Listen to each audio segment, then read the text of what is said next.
Hey guys, it's Celine. I'm trying to figure out if I can show you my new paints like this. This is great stuff to be using. The camera has a real hard time picking up on the actual tints. It's this stuff. Hi, good morning or afternoon or evening, wherever you are. These are what they are. I don't know if that will focus ever at all.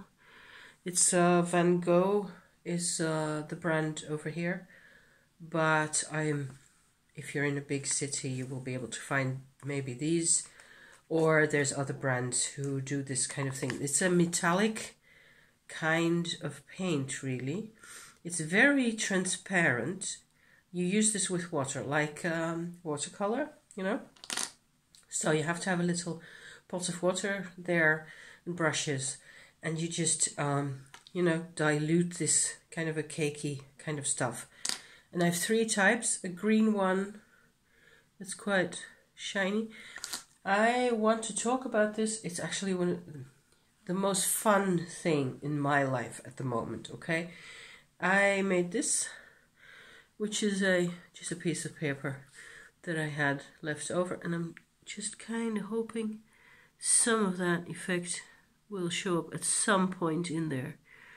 All three of those metallic, it's not really metallic, it's like mother of pearl kind of a sheen, but it has a color, okay? Just like abalone shell, for example, which is of course why I'm nuts about this.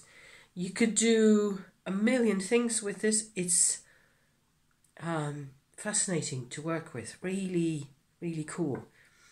I used it for, this is another big one that I made for my husband for his birthday. Just a photo collage with a lot of decoration ornament around it. If I move it around, you can see that there's areas that are shiny under a particular angle and not at others, right? So I'm really experimenting with what you can do with these, and especially on the dark blue. On the dark blue background you get the best effect, I think. Lots of possibilities there. Also, I noticed sort of depending on how large the surfaces that you paint and how opaque, so how thick it is, you get more or less transparency. You can do all sorts of, you can do really tiny subtle things that I'll never be able to show you, but you just, you know, have to imagine, please, what you can do with this. So I had, they're not cheap, they're about 10 euros or so each, so it's a bit of an investment, but they last forever because you can, I won't be done with these three. I don't think I will need any others necessarily. I have been combining them, as I showed you now, with the dark blue that you saw in my two pictures is actually also a pigment. And it is one, I'm grinning because I inherited that stuff. They were like yay teeny tiny pellets of some unknown, maybe actual indigo, some kind of a probably quite expensive ink, kind of a maybe Chinese ink or just plain indigo pigment, you know, that I diluted with water into a pot, and I've been using that ever since. It is crazy color intense, that blue stuff. That's actually the blue on this, it's the blue of the outer edge that's really dark here. Actually, if I go over it like this, you don't really get, it doesn't come off anymore.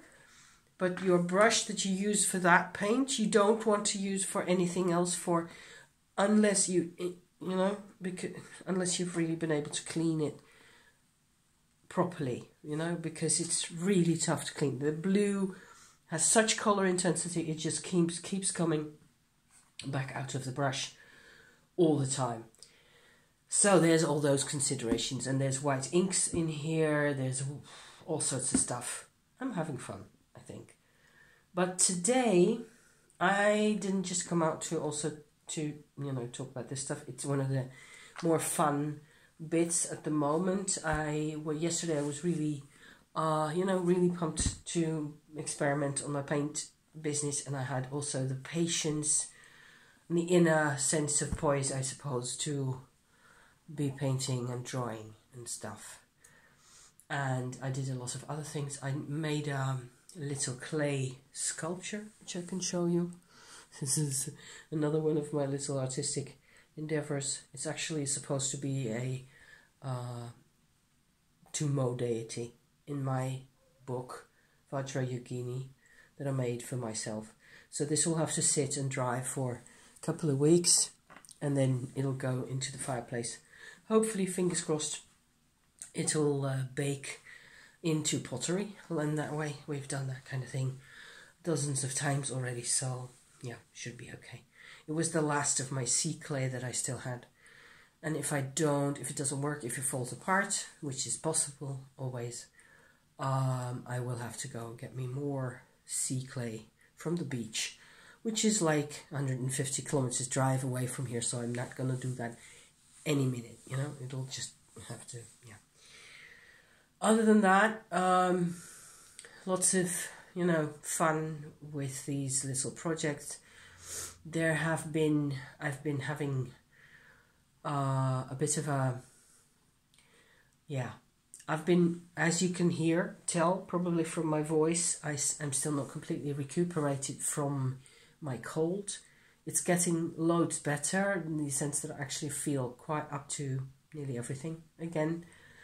But I'm still a bit congested, and I had a notion that I maybe should talk about, but I just haven't really had the chance to think about it that much, which is that, let me get a look at my tea here, which will be really strong by now. Never mind, that's fine. It's herbal tea anyway. I was wondering really why it is that I don't really get better from this cold as quick as I'm expecting. Normally, what's normal? I don't know. Pre-pandemic or post-pandemic normal. Those are not the same things, right? Boy. I am used to being able to recuperate faster and to just within a couple of days or so, be okay again and be at my business and to be able to make videos and do whatever the, housework or whatever else needs doing. And it has not been easy.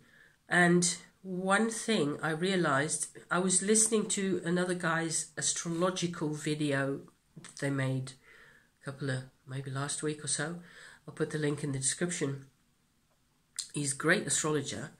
He gives these overviews of the week in terms of when there's interesting astrological developments. He goes one day at a time through what everything means in actual practice, and that's awesome. I remember now that I should really finish watching that video because I haven't. The video I was watching is about this week, so today is Wednesday, the 13th, I think. Let me check. Yes, of April. And we've had several, planetary changes and things going on over the past days. And this guy, Cam White, whose is his name? He mentioned a couple of times things that I've actually encountered over the past couple of months myself, where I was really surprised that he said that people, because of Saturn in Aquarius placement and squaring Uranus in Taurus and all that, which has been going on for months already, people have sort of over the past month, what he said was that people lose friendships or break up with relationships and friendships all over the place. The same has happened for me. And where people just feel like, you don't see me for who I am, so I'm done. I'm out of here. which is a very uncomfortable kind of a, for me, you know, scenario, because I've always been this massive people pleaser. I've always been, you know, adapting and being a chameleon and being, you know, adjusting to whatever people wanted. And that is not so much the case these days. So that aspect of struggling with authority, certainly struggling with, I notice myself, I can hear myself think, you know, about, which is not such a great place to be sometimes. I constantly second guess other people's intentions. I am regularly being super cynical about people, which is exhausting. And so there's a kind of a struggle going on right there. And it's about finally, I suppose, figuring out a way where I do not have to be people pleasing the whole time. I can say what I want and walk away if I don't like what's going on, or I don't have to be in everybody's faces all of a sudden, but I don't have to take things anymore because I just can't. I'm just exhausted, just like many people, I think. And what I realized is that this is my thought here, okay? The other side of authority, of people telling you what to think or determining for you who you're supposed to be and so on, okay? That kind of situation is what I would describe as authority, or just general, what do you call that? Stiffness and general people not being people, but you having to comply the whole time. So hence authority. You have to constantly apply, adjust to what other people want, to what's expected of you. Yeah. So another side to that situation for me certainly has been fear. I have been in constant terror of other people for all of my life. Constant terror. It's not healthy. I heard somebody else say a couple of weeks ago on the YouTube that fear is bad for immune system. Seeing how terrified I have been, I consider myself incredibly lucky that I actually am normally really healthy and, looking and feeling fit, and I can do whatever I like. I have no pain. I have no, other than a bit of a sore joint here or there. I really can't complain. My immune system tends to be, fighting fit, and no worries to be had at all. So if I get enough sleep, if I don't eat, I get in trouble eventually. If I don't sleep well enough, I get in trouble eventually. Yeah, because but I'm at my age, I look after myself, so I get things more or less the way I want them. I was wondering, with all this, whether you might say, there's a lot of people who talk about, you can look it up, who talk about there being your emotional body, where you can just type it in and see what happens, because I think you'll get lots of intel that way, where it's like you tend to look at your body as a set of mechanisms, like breathing and digestion, and for females the hormonal cycle, and there's your bones and your skeleton and all that, muscles and tendons and what have you, lots of stuff. But we tend to look at it as a set of mechanisms, and then there's a whole lot of nothing, and then there's you as a person. And in order for us to be friends with our bodies and live inside these bodies as long as possible in a way that's as pleasant as possible for all parties concerned, it is very useful, I feel, to realize that a lot of what the body is showing us is actually emotional. So it becomes something a lot closer to us. And if it's possible at all, you can identify, I suppose one at a time, things in your life that are in your body, physical situations. Doesn't even have to be sickness or pain or anything. It's just general structure. You know, your body is a structure, but it has emotional relevance. It means all sorts of things to you, and only to you, really. Which is why the whole concept of beauty on the outside, to me personally, doesn't register. And I never think of people as what they look like. I am way too busy being an empath, picking up on all the things that they're putting out in terms of energy and how they feel and how they're standing on their feet and all that kind of stuff, to worry about what they look like. So that's just my thing. But that is also empathy. Empathy is, and being an empath is such a huge deal on YouTube and on the internet these days. I believe it's all connected and it's really all the same thing. So for me, I'm registering for myself and connecting for myself with the fact that my immune system has this tough time with this particular cold virus that I'm having, in conjunction with whatever else has been going on over the past 2.5 nearly years, brings very clearly to my mind that I have sort of residual issues with fear in my body. So it's enforced empathy. I was forced to be empathetic to people way beyond anything that was ever reasonable. It was difficult, okay? I've been programmed as a person for all that my mother was alive, certainly for 30 years, 28 years, and for a long time afterwards, where I still didn't question that programming, okay? I didn't really have a life of my own.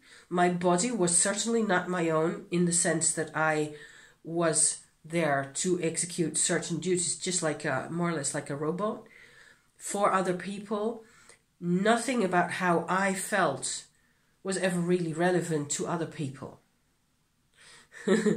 Okay, so that's not pleasant. And none of this was their fault necessarily. I mean, they got given this situation by other people from before, so from before times. So I'm not blaming anyone anymore. I've never really wanted to blame anybody for any of this stuff.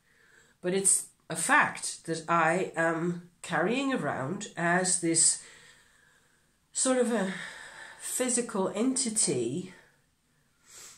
I have a sort of a second body that sits right on top of this one, on top of the mechanical one, that carries all these messages and all these emotional reactions, all these memories, lots and lots of stuff like that. And I believe that I would call a variant on my emotional body that I mentioned just now, I would actually say I have a fear body. And the fear body is lying flat on the floor in a cold puddle like that, and has no clue, even maybe it's just another Tumo exercise waiting to happen. It's quite possible that I just have to get some Tumo in there. And it's often like that with my Tumo practice, is that I can, at some point, there is a choice they're being given, and then I can do a particular focused kind of a exercise, if you like, or meditation. And the energy goes in there and I can feel the difference afterwards. That often happens. Up until now, I've just been too sick to really care even. I've done my basic Tumo practice more or less every day, and that was fine, and that was it.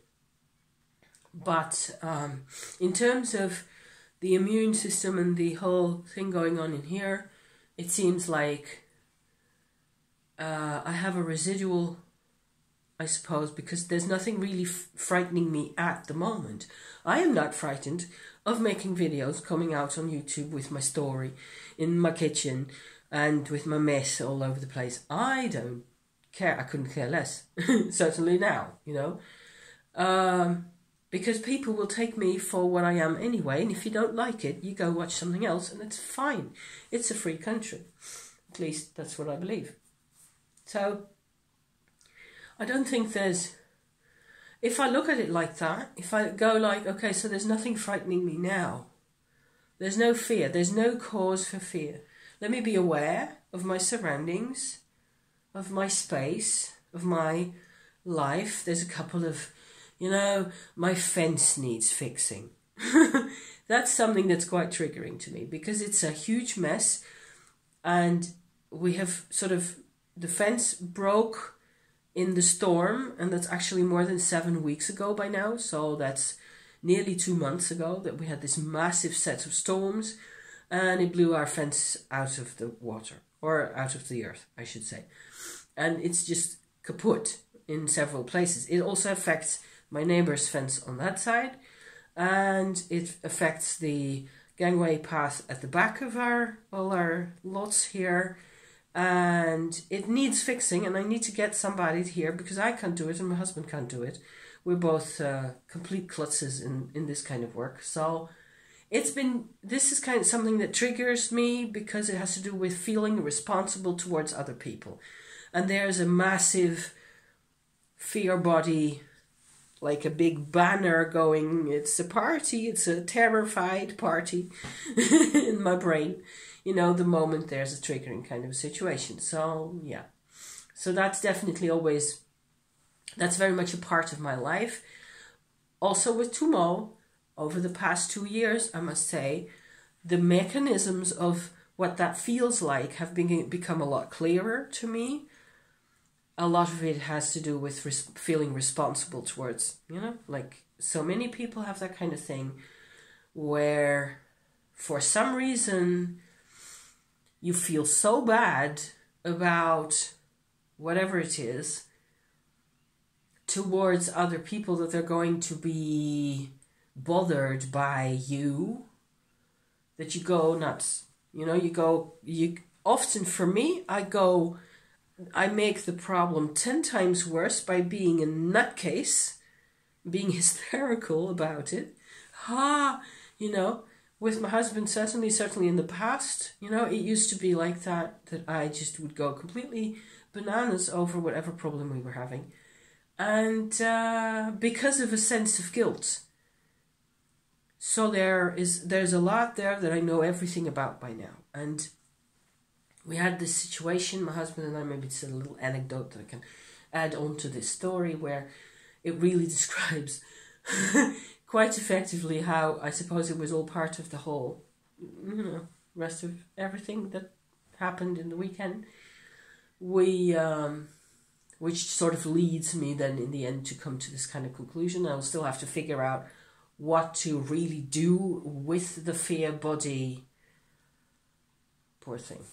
You know? Yeah. So the anecdote. So we were at a client's, and the client has a little restaurant, and she serves basically sushi and that kind of thing to people. And she's an awesome person. She's really nice. I always liked her, and she likes us, and we get to, you know, go to her once a couple of times a year or so. And she's it's always been completely cool.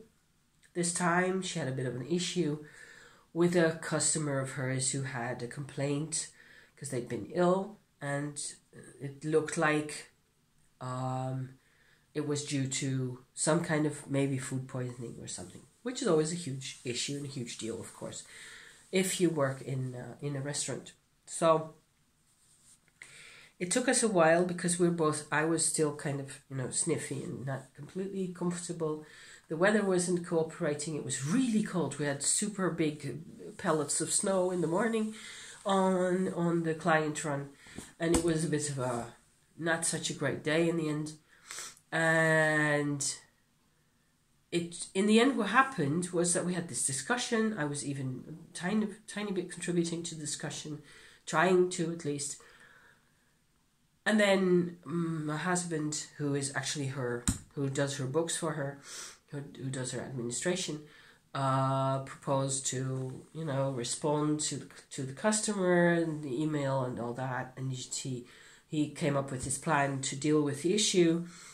And she responded, and they sort of talked back and forth a bit more about how it was supposed to go. And we left, and we were okay, So yeah. So we got in the car and drove back home. And sort of after about 10 minutes or so, it was like the whole inside of the car was frozen. We were both sitting there in a state of brain freeze. Like, this isn't how life is supposed to be. And you can blame the weather and all the rest of it, but it wasn't about that, really, at all. So it turned out, after some analysis back and forth and a bit of talking about things and so on, and my husband goes completely radio silent, and he becomes completely inaccessible. And maybe you know somebody who is like that, or yeah. So I continued talking and analyzing, and in the end, it turned out that we were just, both of us, really triggered by how guilty she felt.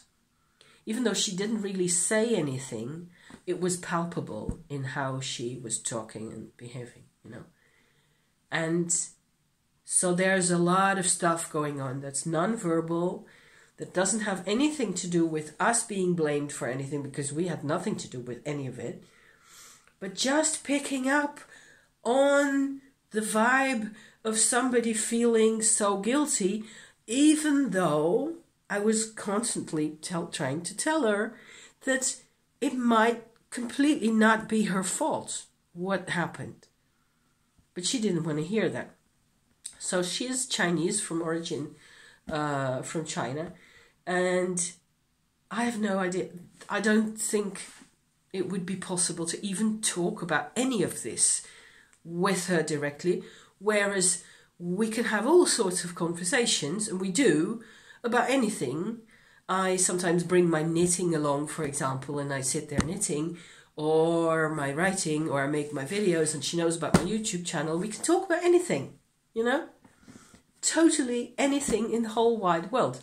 But this kind of stuff is, of course, pretty deep and pretty unpleasant. And I don't think she really has,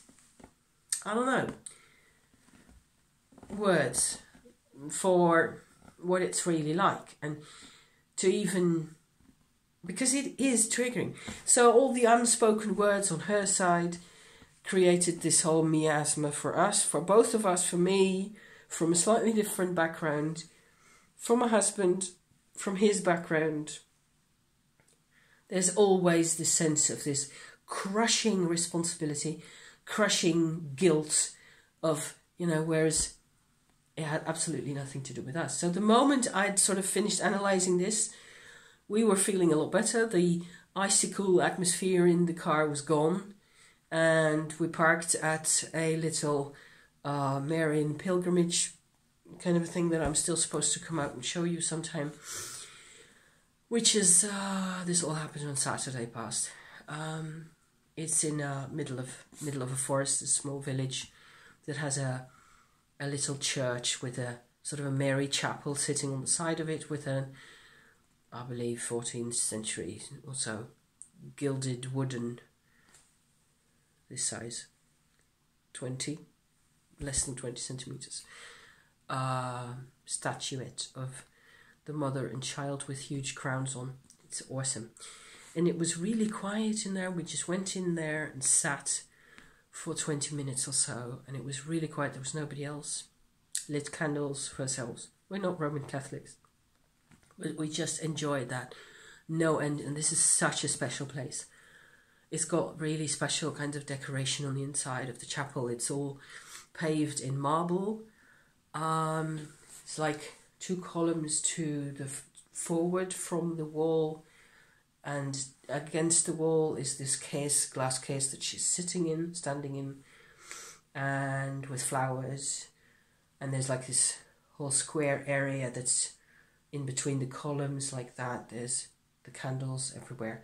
And the whole thing is covered in marble, mostly white, greyish white, and it has it has patterns in them, like little emblems and symbols all over that have to do with the Marian faith and with I don't know, all sorts of angels and towers and interesting looking, nearly tarot card related symbolism is on there. It's pretty awesome. But it's basically a really nice, very quiet, very welcoming kind of place to sit at and do a bit of thinking and just let go of all this. But of course you have to first let go of your personal craziness that's going on at the time. Get rid of that and then go into light your candle and So that was good. In terms of the fear body, I am just not ready. It's like an aspect of the emotional body, right? Or the emotional body becomes a fear body if fear is your prevalent, dominant emotion through a lot of your life. And often, certainly in my case, I had no ways of escaping the fear or dealing with it. I was completely powerless in a lot of my situations that had just been going on all of my life the most of the time. I'm just picking up this beautiful piece of stone here. It's a purple lavender colored Chalcedony that it looks really green here with this light that I'm having. It's very overcast outside. It will rain later. It's a stone that has something to do, the purple Chalcedony is in particular quite powerful for acceptance. So yet again, acceptance, but it becomes just general acceptance doesn't really do the trick, does it? You have to know for yourself what it is that you need to work on in terms of acceptance, I think. And it's given, the stone was sold to me also as having, it has aspects of forgiveness in it, I seem to recall from the description. I should have to look it up. It's a gorgeous stone, and it's lying here on my counter just right in front of me, so I'm picking it up, having to, as I stand here talking about this whole fear issue. And I'm actually getting more of a sense that the fear is something, there's a level in there, certainly in the physical, in the body, okay, which is where we're talking, what I'm trying to describe for you guys here, where it doesn't really pick up on forgiveness at all. That's just that has to do with other people and with a position that you put yourself in. It can be a very emotional position. But if you have too much of a fear body, if your emotional body has become so strongly affected by fear that is sort of its color, this stone doesn't, it gives you greater acceptance, I think. I think it will allow more connection inside yourself with those parts of you. So that's good. That's something that's actually already, gives like a reset, like kind of a shift in focus there quite a bit. It warms up in areas, as always with tumor also, you need to look for the places that need warmth, right? And that's difficult because the places that aren't warm in your person, in your whole consciousness, whatever level you're at, they're numb. The cold numbs us, which makes it possible to continue living on with all sorts of cold areas. It's really unhealthy. So I would tend to think that this stone and its energy makes this fearful part of my physical person feel more seen. And it's a bit more than that, but it's really hard to describe.